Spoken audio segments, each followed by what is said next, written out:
Deep in the shadows, I know it's hard to put one foot in front of the other. Mega love shoutout po sa lahat ng mga subscribers ko, sa followers ko po, at saka po sa mga ka-agree po natin, Whitey Sisters, sa kakaapo. Maraming salamat po sa inyong lahat.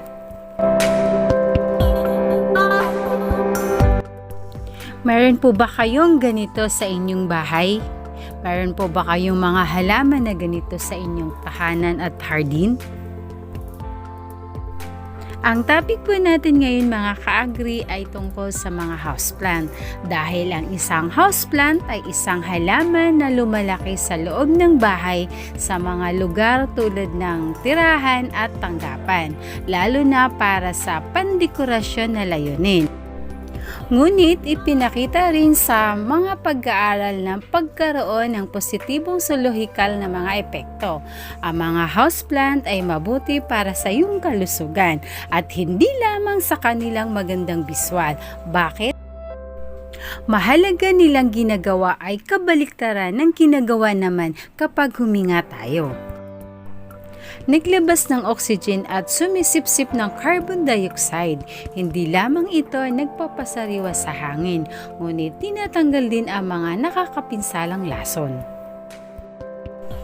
Pero bago po natin ipagpatuloy mga ka-agree, kung bago po kayo sa channel ko, huwag kalimutang mag-subscribe, i-click nyo lang po yung notification bell para lagi po kayong updated sa mga susunod kong video. Thank you! Dito po tayo sa mga halaman na makatulong na linisin ang hangin sa iyong tahanan o sa iyong kapaligiran. Dito po tayo sa pinakauna, Chinese evergreen. Ang halaman na ito ay umunlad sa mababang ilaw at mahalumigmig na mga kapaligiran na ginagawang perpekto para sa banyo. Kung pipiliin mong itago ito sa ibang lugar, gayunpaman siguraduhin maglagay ka ng abono or fertilizer para sa mga dahon upang maiwasan silang maging kayumangi.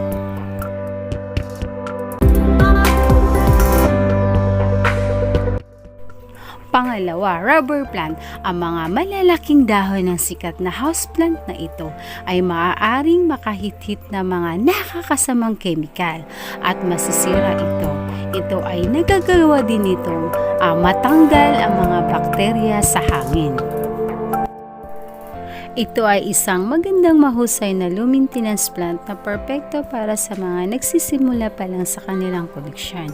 Ang cute na mga kulay roses na mga dahon ay talagang kaakit-akit. Dito po tayo sa pangatlo, spider plant. Ang halamang ito ay perpektong unang halaman na dapat mong makuha kung bago ka pa lang sa mga plantito at plantito.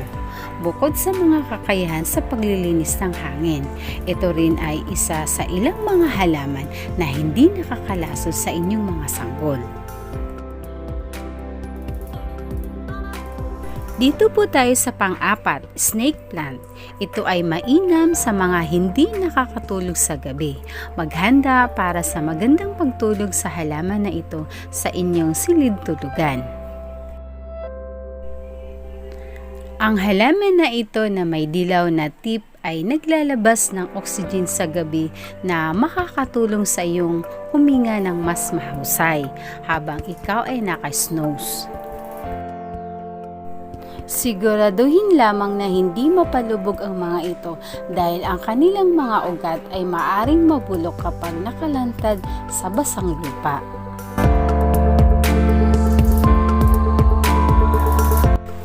Dito po tayo sa panglima, aloe vera. Palamutihan ang iyong window shield ng nakakatuwa, maliit na aloe vera, makatas na halaman. Hindi lamang sila mahusay para sa nakakapawing pagod na pagkasunog at moisturizing ng iyong mukha, ngunit kapaki-pakinabang din sa paglilinis ng hangin sa iyong tahanan.